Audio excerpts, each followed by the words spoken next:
ایک آئینی بحران برپا کر دیا گیا ہے۔ ہم پہلے بھی کہہ چکے ہیں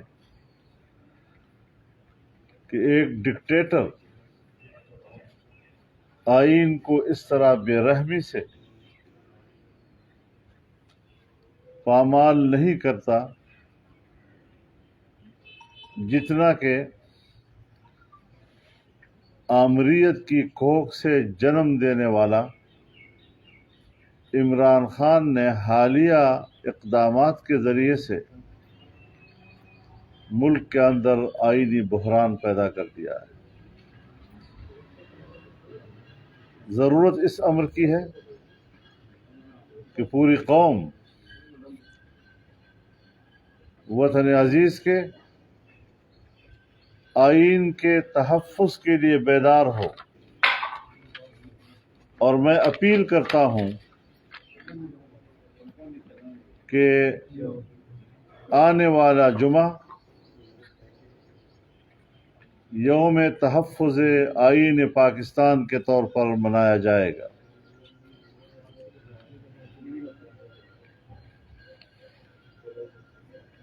ائمہ مساجد اور خطباء اپنے خطبات میں عمران خان کی آئین شکنی اور اس کی حکومت کی طرف سے اس حوالے سے حال ہی میں کیے گئے اقدامات کی مذمت کریں۔ ڈپٹی اسپیکر کی رولنگ سے بحران شروع ہوا اور اسمبلیوں کی تحلیل نے اس بحران کو مزید سنگین کر دیا ہے۔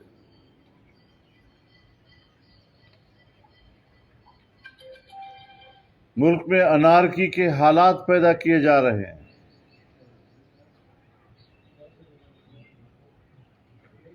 تحریک انصاف کے کارکن نوجوانوں کو اور جمہوری قوتوں کو اشتعال دلا رہے ہیں کہ کسی طرح مزاحمت ہو اور ملک میں فسادات کے شعلے بھڑک اٹھے، اور اس طرح ملک کی سلامتی کو داؤ پہ لگایا جائے۔ آئین پاکستان کو سبوتاژ کیا گیا،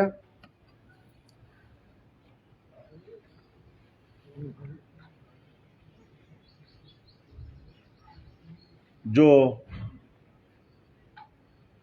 ملک کی وحدت کے لیے اساس ہے،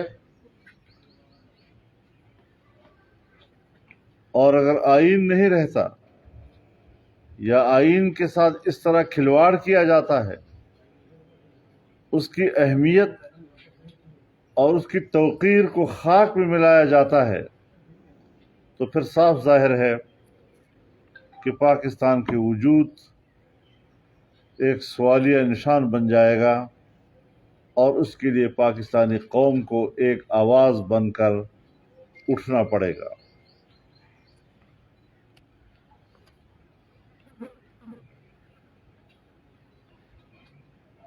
ملک کی وحدت، پارلیمان اور اس کی بالادستی، جمہوریت، یہ پاکستان کی نظریاتی بنیادیں ہیں جنہیں ہلا کر رکھ دیا گیا ہے۔ آئین کی اسلامی دفعات، عقیدہ ختم نبوت کا تحفظ، ناموس رسالت کا تحفظ، یہ پاکستان کی نظریاتی شناخت ہے جو ان کے نشانے پہ ہے۔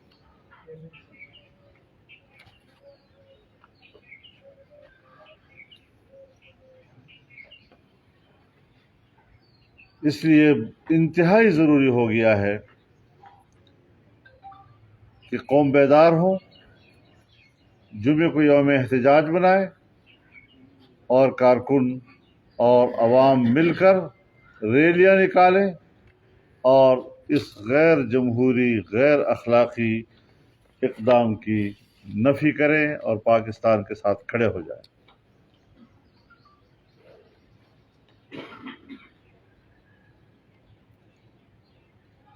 ہمارے اداروں کی بھی ذمہ داری ہے کہ وہ آئین کے تحفظ کے لیے اپنا کردار ادا کریں۔ عدلیہ کی آزادی ہو، اسٹیبلشمنٹ اور بیوروکریسی کے فرائض کی ذمہ داری، اور پارلیمنٹ کا دائرہ کار جو آئین متعین کرتا ہے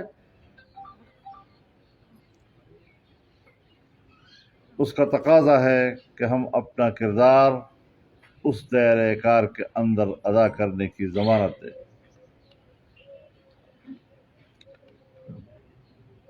سپریم کورٹ آف پاکستان نے از خود نوٹس لیا، یہ درست اقدام تھا، لیکن نارمل پروسیڈنگ سے عوام میں بے چینی پیدا ہو رہی ہے۔ ترجیحی بنیادوں پر ڈپٹی اسپیکر کی رولنگ کو کالعدم قرار دیا جائے،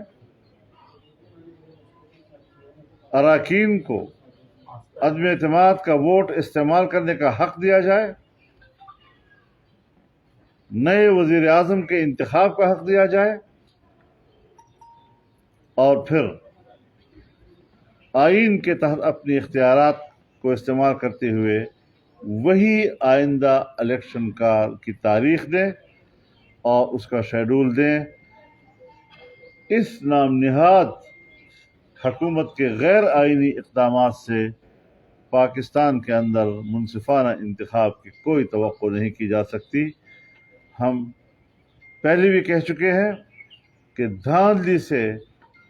دھاندلی کی پیداوار حکومت ایک دفعہ پھر دھاندلی ہی کی کھوک سے نئی حکومت جنم دینا چاہتی ہے۔ تعجب کی بات یہ ہے کہ کیبنٹ ڈویژن نوٹیفیکیشن جاری کر چکی ہے کہ وہ اب ملک کا وزیر اعظم نہیں رہا ہے۔ صدر مملکت زبانی کہتا ہے کہ وہ کام جاری رکھے، اور اس حوالے سے کوئی نوٹیفیکیشن نہیں ہے، اور اب ہو بھی نہیں سکتا، کیونکہ کورٹ کہہ چکی ہے کہ اب کورٹ کے فیصلے کے بغیر کوئی اقدام نہیں کیا جا سکے گا۔ اس کے باوجود وہ کس طرح پرائم منسٹر ہاؤس کو استعمال کر سکتا ہے، پرائم منسٹر سیکریٹریٹ کو استعمال کر سکتا ہے، وسائل کو استعمال کر رہا ہے، اور بیوروکریٹس کو اپنے گھر کیسے بلا رہا ہے، مراعات کیسے حاصل کر رہا ہے۔ اس نے تو پاکستان کے خزانے کو شاید مال غنیمت سمجھ لیا ہے کہ بس اس کو سمیٹو اور ہڑپ کر جاؤ۔ اتنا آسان نہیں ہے کہ آپ پھر اس کو ہضم بھی کر سکیں گے۔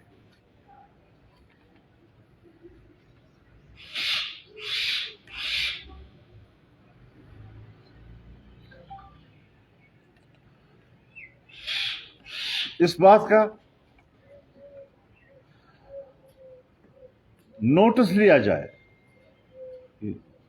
یہ کوئی معمولی بات نہیں ہے کہ آپ پاکستان کی قومی قیادت اجتماعی طور پر پارلیمنٹ کے 197 اراکین کو غدار قرار دے دے۔ یہ توہین ہے، شرف انسانیت کے خلاف ہے، اور انشاءاللہ وہ دن اب آنے والے ہیں جب یہ بات صاف ہو جائے گی کہ جس خط کا سہارا لے کر یہ ڈرامہ مچایا گیا، یہ ایک پیالی کے اندر ایک گھونٹ پانی میں طوفان برپا کرنے والی بات ہے۔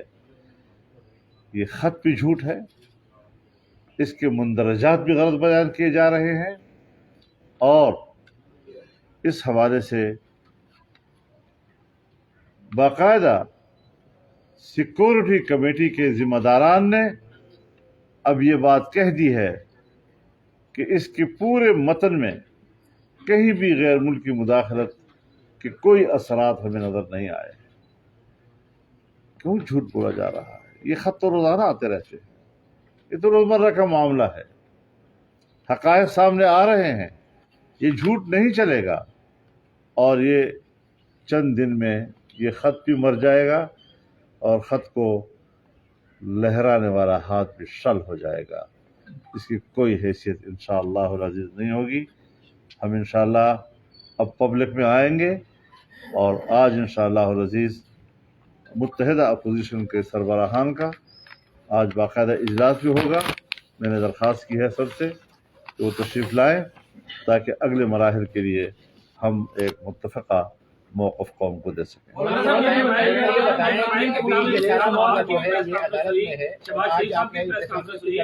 شام کو آپ کا اجلاس بھی ہے، تو آج اور کل تو کہا جا رہا تھا کہ شاید عدالت کی طرف سے فیصلہ آ جائے، انتظار آپ نے نہیں کیا؟ عدالت کو تو ہم کوئی ڈکٹیٹ نہیں کر سکتے، وہ تو آزاد و خود مختار ہے، اس نے اپنے اطمینان کے ساتھ، لیکن ہم تاثرات دے سکتے ہیں اپنے کہ نارمل پروسیڈنگ سے قوم میں بے چینی پائی جا رہی ہے، اور ہمارے اعتراضات جو ہے ان کو سنجیدگی سے لیا جائے۔ رولنگ کیوں دی گئی، غلط کیوں دی گئی، اسمبلی کو تحلیل اس طرح کیسے کیا جا سکتا ہے؟ اور تعجب اور مضحکہ خیز بات یہ ہے کہ ایک شخص خود کہہ چکا ہے کہ میں اسمبلی تحلیل کرتا ہوں، اور پھر خود خط لکھتا ہے کس کو؟ لیڈر آف دی اپوزیشن کو، جو اسمبلی کی تحلیل ہونے کے بعد وہ لیڈر آف اپوزیشن نہیں رہا ہے، اور پھر صدر مملکت وہ اسی شہباز شریف کو کہ جس کی اسمبلی تحلیل ہو چکی ہے، لیڈر آف اپوزیشن کی حیثیت ختم ہو چکی ہے، اس کو خط لکھ رہا ہے کہ نگران حکومت تشکیل دیں۔ یہ ڈرامہ اس لیے کیا جا رہا ہے تاکہ جنیجو کے زمانے میں جب اسمبلی ٹوٹی تھی اور الیکشن کمپین چل چکی تھی، اس حوالے سے وہ ایک نظیر پیدا کر سکیں، اور پھر وہ کہیں گے جی ہمارے شرائط پر اب الیکشن ہوں گے۔ نہیں، ایسی صورتحال بالکل نہیں ہے، یہ ڈرامے نہیں چلیں گے اب، اور اس کو قومی سطح پر ہم عوام کی عدالت میں بھی لے جائیں۔ مولانا صاحب یہ بتائیں کہ ابھی تک کی جو صورتحال ہے اس میں بالکل اب تک جو واضح ہو گیا وہ ہے کہ ایک جمود کو مسلط رکھا جا رہا ہے۔ یہ جمود کیسے ٹوٹے گا؟ اس جمود کو توڑنے کے آپ کے پاس کیا ٹول ہے سر؟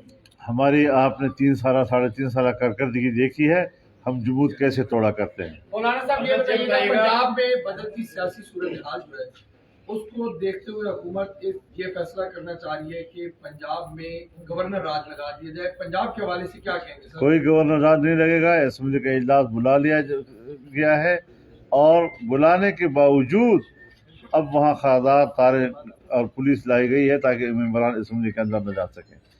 ممبر اسمبلی کا رکن، اس کو اسمبلی کے اندر نہ جانا، ہوتا کون ہے کوئی کہ اس کا راستہ روکتا ہے، لیکن یہ ہتھ کنڈے استعمال کیے جا رہے ہیں۔ اپنا نام انہوں نے تاریخ میں ایک سیاہ کار کے طور پر ثبت کر دیا ہے، چاہے وفاق میں ہو چاہے پنجاب کے صوبے میں۔ مولانا صاحب یہ فرمائیں کہ کل آپ نے بھی پریس کانفرنس کی، شہباز صاحب نے بھی، بلاول صاحب نے، اور ایک نچوڑ تھا کہ سیکیورٹی ادارے اپنی پوزیشن واضح کریں۔ کل سے لے کے اب تک سیکیورٹی اداروں نے کہیں کوئی پوزیشن واضح کی ہے، کوئی رابطہ ہوا ہے یا نہیں؟ ایک دوسرا، قومی سلامتی کمیٹی کا جو اعلامیہ ہے اس کو سیکنڈ کیا ہے D G I S P R نے، اور آج وہ سپریم کورٹ میں بھی پیش کر دیا حکومت نے بطور ثبوت۔ کس طرح سے وہ وضاحت کریں کہ آپ لوگوں کی تسلی ہو جائے؟ میرے خیال میں ان کی تسلی آ چکی ہے، آپ کے ایک چینل پر ان کا لیٹر بھی آ گیا ہے، اور جس میں انہوں نے صراحت کی ہے اس بات کی کہ کسی قسم کے باہر کے سازش کے اثرات اس خط میں نظر نہیں آ رہے ہیں۔ مولانا صاحب یہ بتائیے گا کہ یہ بتائیے گا، آپ صرف ایک سیاستدان نہیں ہیں، آپ ایک عالم بھی ہیں اور لاکھوں لوگ آپ کے فالوور ہیں، کہ دین میں اسلام میں جو جادو ٹونے کا کیا کردار ہے اور اس کا سیاست میں کیا اثرات ہیں اس وقت؟ جادو ٹونا تو مجھے نہیں آتا اور میں تو یہ سوچتا ہوں کہ ٹھیک ہے، اللہ تعالیٰ نے انسان کو بھی اور جنات کو بھی اپنی عبادت کے لیے پیدا کیا ہے، لیکن انسان کو یہ اختیار دیا ہے کہ آپ اپنے ارادے و اختیار کے ساتھ فیصلہ کریں. آپ چاہیں تو ایمان لائیں، آپ چاہیں تو ایمان نہ لائیں. من شاء فلیؤمن من شاء فلیکفر انا ہدیناہ السبیل اما شاکرا و اما کفورا. یہ انسان کو اختیار دیا گیا ہے، جنات کو اختیار دیا گیا ہے، لیکن جنات خدا کی وہ مخلوق ہے کہ جو انسان کی تخلیق سے پہلے خلافت اس کے ہاتھ میں تھی، سو وہ خلافت میں ناکام ہوا، اور ناکام ہونے کے بعد اللہ نے اس کو سزا دی، اور پھر اس کے بدلے میں اس کا خلیفہ انسان کو پیدا کیا گیا. لہذا وہ جنات کہ جو اللہ کی نیابت کرنے میں ناکام ہو چکے تھے، وہ راندہ درگاہ بن چکے تھے، ان کو سزا مل چکی تھی، آج وہ ہماری حکومت چلائیں گے، آج وہ ہماری رہنمائی کریں گے. یہ ناکام شدہ مخلوق جو خدا کی خلافت میں ناکام ہو چکی ہے، اب انسان نے نظام کو چلانا ہے. اور جو انسان جنات سے رہنمائی لیتا ہے وہ جنات سے بھی بدتر ہے. اگر کوئی مناسب فیصلہ آتا ہے سپریم کورٹ سے یا نظریہ ضرورت کا ماضی بھرا پڑا ہے عدالتوں سے، تو پھر کیا حکمت عملی؟ ہمیں نظریہ ضرورت نہیں، ہمیں نظریہ جمہوریت چاہیے.